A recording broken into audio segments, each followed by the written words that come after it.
Maayong adlaw sa inyo tanan. Kapagpalang araw sa inyong lahat. Kumusta po kayo? At isang magandang umaga sa inyong lahat. At sinamantala ko po ang oportunidad na ito upang kahit pa paano po ay maibahagi din namin ang gawain ng misyon ng Panginoon sa Dinagat Islands o Dinagat Province. Ibahagi sa inyo sa isang maikling presentasyon ang pagkilos ng Panginoon sa kanyang gawain dito po sa Dinagat Islands. Sa katunayan po, ang gawain po sa Dinagat Islands ay nagsimula noong year 2000 pa.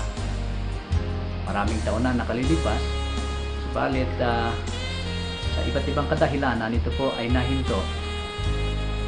At noong 2012 nang kami po ay tawagin ng Panginoon muli sa gawain ito sa lugar ng Mindanao, ay ipinagpatuloy po ang naantalang gawain sa dahilang mahal ng Panginoon ang mga kaluluwang napapahamak sa lugar na yon, ng Mindanao. At ang oras pong ito ay inilaan ko upang ibahagi sa inyo kahit paano ang ministeryo ng Panginoon sa Dinagat Islands at ang nasain niya na nilagay sa aming puso bilang mga misyonero sa lugar na yon, at abutin ang mga kaluluwa na napapahamak. Bayaan po ninyo na ibahagi ko kung ano ba itong lugar na ito. Saan ba naroon sa mapa ng Pilipinas itong Dinagat Islands, at bakit napakahalaga ng misyong ito sa harap o sa mata ng ating Panginoon. Mga kapatid, ang Dinagat Islands po ay isang probinsya na matatagpuan sa Northern Mindanao. Gawing ibaba po ito, gawing ibaba ng Leyte at gawing itaas ng Surigao City. Binubuo po ito ng 7 bayan o 7 munisipyo na may 120,000 populasyon at mahigit 100 barangay. Ang probinsyang ito ay ang baluarte ng isang religious cult na tinaguri ang PBMA o Philippine Benevolent Missionary Association.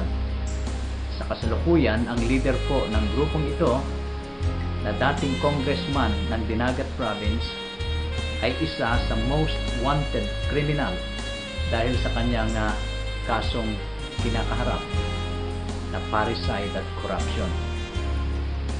At dahil po sa gawa ng kadiliman sa probinsyang ito, na saganang-sagana sa likas na kayamanan, ito po ay lubog sa kahirapan. Makikita po natin ang lugar na ito ay para pong isinumpa. Ang mga tao ay hirap na hirap sa kanilang kabuhayan at bibihira lang po ang nakapag-aaral ng mga mamamayan sa lugar na ito, at sila ay tigib ng kawalang pag-asa. Lagana po ang idolatriya, pangkukulam at iba't ibang uri ng kasalanan sa probinsyang ito, dahil hindi po si Kristo ang kinikilalang Divine Master. Hindi ang Panginoong Jesucristo ang Panginoon at Hari na kinikilala sa lugar na ito, kundi yung founder ng PBMA na si Ruben Ecleos Sr. Ano po ang misyon na ipinagagawa ng Panginoon sa amin dito? Yung pong nag-aapoy sa aming puso. At ito ang dahilan kung bakit nagawa naming lisanin yung komportableng buhay sa lugar na aming kinalagyan sa loob ng mahabang panahon, at gugulin ang aming nalalabing lakas sa biyaya ng Diyos upang dalhin ang nagliligtas na ebanghelyo dito po sa lugar na ito.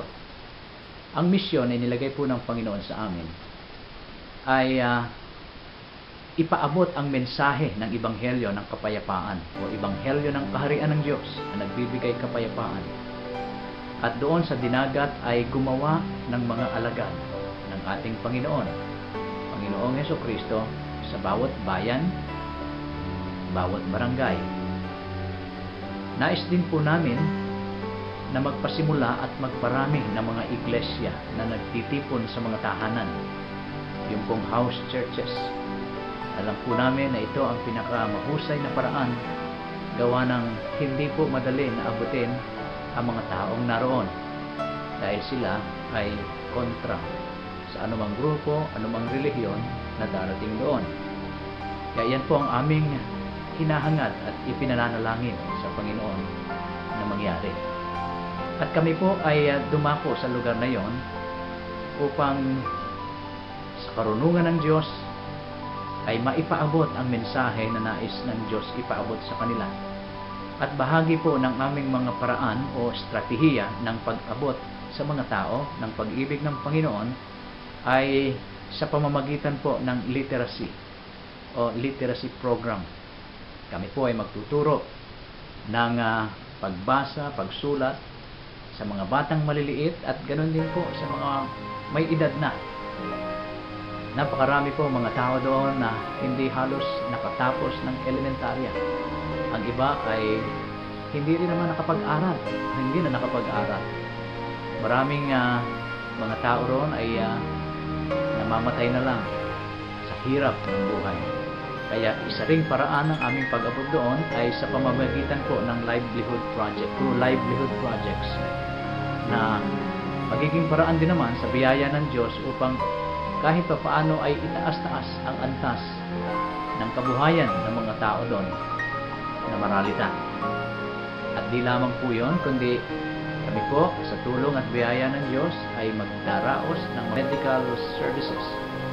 Makikipagtulungan po kami mag-iimbita ng mga medical practitioners, mga doktor, mga dentista, at iba't iba pang mga posibleng mga paraan ng mediko upang ang mga taong dito ay mapagsilbihan o mapagserbisyuhan sa aspetong medikal. At napakaganda po dahil meron na po kaming karanasang ito doon po sa San Jose nang mayroong 840 PBMA members ang kumilala sa Panginoon at tinanggap siya bilang tagapagligtas at Panginoon ng kanilang buhay through medical missions.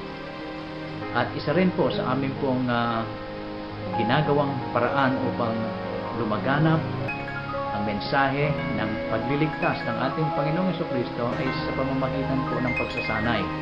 Sasanayin po namin yung mga mananampalataya sa lugar na ito, yung mga tinawag ng Diyos upang sila ay umabot doon sa mga barangay pa na hindi naaabot.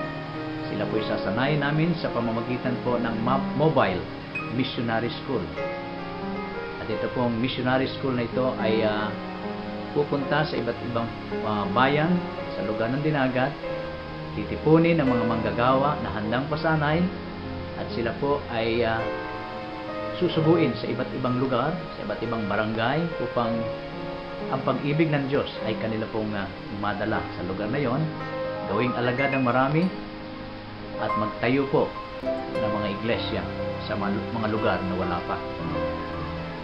Mga kapatid at mga kaibigan, nais ko po kayong hamunin bilang iglesia sa lugar na ito. Kami po ay nasa Dinagat Islands, hindi po sa aming sariling kagustuhan. Ito po ay kalooban ng Diyos na dapat naming sundin, sapagkat alam namin na napakahalagang tapusin ang gawain ng Diyos at mahalaga na sundin ang kanyang kalooban. Sa totoo lang po, hindi namin alam kung papaano ang aming gagawin at papaano ang pagkilos na gagawin po ng Diyos sa Dinagat Islands. Kami po ay napakaliit na puwersa bilang mga isinugo ng Diyos sa lugar na ito. Ang aming bahagi, kami magsisilbing mga paa, nahahayo, at mga kamay na aabot sa mga taong nangangailangan. At ito'y dadalhin po namin ang pag-ibig ni Kristo. At dahil kami po ay isang maliit na puwersa lang, lumalapit po kami sa mga iglesia, lumalapit po kami sa mga individual na nagmamahal sa misyon ng ating Panginoon. At kumakatok kami sa kanilang mga puso na kung maaari isama kami sa kanilang mga pananalangin. Kung maaari ay maalala nila ang gawain ng Diyos sa lugar na ito, at kung meron silang kapasidad anumang sa anumang kaparaanan, ito man ay sa material, sa pinansyal, o kahit ang kanilang presensya, ay dumako sa lugar na iyon upang sama-sama ay ibahagi ang mensahe ng pag-ibig ng Diyos sa lugar na ito ng dinadalayan. Bukas din po kami sa mga short mission trip upang sila rin ay mismo ay makaranas kung papaano ang mga kaluluwa ay dalhin sa paanan ng Diyos at ibahagi yung karanasan na kanilang naranasan sa Panginoon at dalhin ang mga kaluluwang ito sa paanan ng ating Panginoon. Kaya nais po naming ibigay o ibahagi ang ministeryong ito na ibinigay sa amin ng Panginoon at inilagay sa aming puso upang bawat isa sa atin, hindi lamang po kami ang gagawa, kundi nawa ay lahat tayo ay gagawa at tatapusin po ang gawain ng Panginoon na kanyang pinasimulan sa Dinagat Islands.